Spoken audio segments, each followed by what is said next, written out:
my name is Davis, and welcome back to another video, and today we are here for another severe weather breakdown. Now today, we're going to be talking about an ongoing severe weather outbreak that's going to bring severe weather to portions of the United States all the way between now and this weekend. In addition to that, we're also going to be talking about an upcoming tropical disturbance that is causing some problems right now in the Atlantic. So let's go ahead and get right into it, starting off with the Storm Prediction Center outlook for today, where we have a slight risk of severe weather for parts of northwest Texas and the southern bit of the Texas Panhandle. Tornado threat for today. If you're in that green area, you're going to have a 2% chance to see a tornado in your town. That does include Lubbock, Texas, so make sure that you do have a tornado action plan in place there. Damaging wind threat for today. If you're in that yellow area, you have a 15% chance to see wind gusts of 60 miles per hour or higher in your town. That does include Lubbock, Texas, once again, so make sure that you are hatching down flying trampolines, hatching down your trampolines so that they don't go flying, and if you have any loose lawn items outside, make sure that you are bringing those in as well. Hail threat for today. If you're in that yellow area, you have a 15% chance to see hail of 1 inch or larger in your town, and a 10% chance to see hail of 2 inches or larger in your town. So, once again, that does include Lubbock, Texas, so make sure that you do know where you're going to go in case some destructive hail happens today.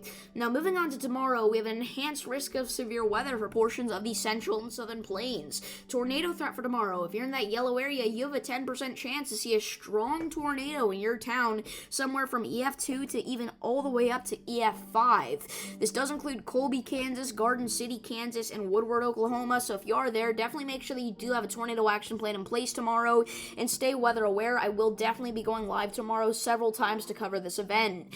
Damaging wind threat for tomorrow. If you're in that yellow area, you have a 15% chance to see wind gusts of 60 miles per hour or higher in your town, so look out for that. And the hail threat for tomorrow is also pretty significant. If you're in that red area, you have a 30% chance to see hail of 1 inch or larger in your town, and you also have a 10% chance to see hail of 2 inches or larger in your town. Now that's not all, everybody. Moving into Friday, we have a day 3 slight risk of severe weather here for over 23 million people across portions of the western part of the Mississippi Valley here. Now, if we take a look at the probabilistic map here for Friday, we can see we actually do have a hatched risk, which means some destructive winds or very large hail is also possible on this day. Now, that's not even all. Unfortunately, on Saturday, it gets worse. We have a day 4 enhanced risk of severe weather for portions of the central and southern plains once again. Now, whenever we get day 4 enhanced risks, that is a very serious situation where a life-threatening tornado or severe weather outbreak may occur. So, if you are in this area here on Saturday, make sure that you are staying weather aware. Again, I will definitely be going live for this event so many times on Saturday. Now, that's not even all. Sunday, we have a slight risk of severe weather for portions of the Mississippi Valley here, going all the way from Wisconsin back down into Texas, so look out for that. Finally, once we get to Monday, things start to calm down. So, take a look at the models for today's severe weather event, alright? They are painting at around 7 p.m. We'll start to see a couple of supercells fire off in southwest Oklahoma, capable of producing damaging winds, large hail, and maybe an isolated tornado. By 9 p.m., we start to get those cells popping off there in West Texas, again, capable of producing damaging winds, large hail, and possibly an isolated tornado.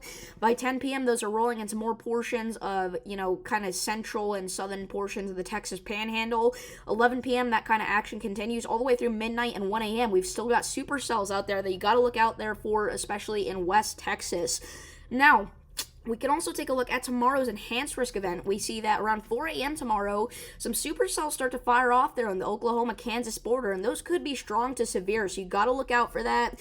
By 7 a.m. tomorrow, we are looking at a widespread severe weather potential for parts of northeast Oklahoma and southeast Kansas, all the way back into north-central Kansas, so you got to look out for that. By 9 a.m. tomorrow, unfortunately, it gets even worse.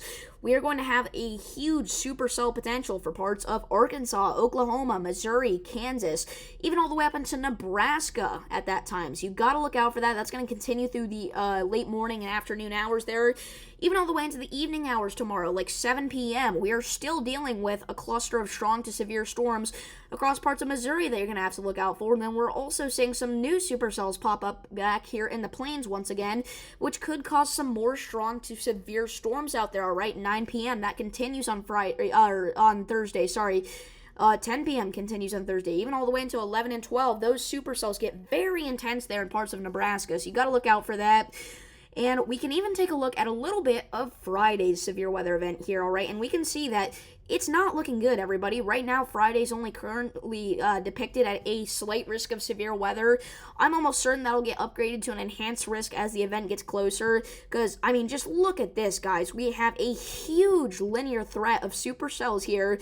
Definitely capable of producing destructive wind gusts, large to very large hail, and maybe even a few tornadoes. By 10 a.m. on Friday, all right, those do start to sweep through portions of Illinois there, again, possibly still producing a damaging wind and large hail threat. Maybe an isolated, brief tornado occurs, but I'm not really expecting anything. And we can even see another squall line behind that of supercells, kind of moving through Iowa and Missouri around 9 p.m. on Friday, rather. You're going to have to look out for those, all right? And then those are going to continue into Saturday morning. So, very active stretch of weather ahead. Now, moving on to watches, warnings, and advisories. We do have freeze warnings in effect here for a good portion of the Ohio Valley and the Northeast, as well as back into the Midwest. So if you're under a freeze warning or one of those light blue boxes, the frost advisories there, make sure that you are protecting sensitive vegetation. Other than that, pretty calm right now. So instead of ending off the video here, guys, we're actually going to talk about the Atlantic because, yes, we do have our first tropical disturbance of the season here, all right? This is the first sign of hurricane season coming very soon. This disturbance is going to have a 10% chance to form into a tropical cyclone in the next 48 hours and a 10% chance to do so in the next 7 days as well. Now, this isn't going to be a problem for anybody. This most likely isn't even going to turn into anything. As you can see, it only has a 10% chance there. And even if it does, it's not going to make landfall anywhere, all right? But that is bad news because the fact that we are already getting tropical disturbances in April means that whenever we get into, July, August, September, we are going to be packed with action here. And I do have a stream scheduled on May 15th where I'm going to be talking about how I'm going to cover this hurricane season because it could be the most active one we've had in years. So make sure that you do tune into that stream. You can click the little notify me button below it for whenever that stream does eventually, I turn it on.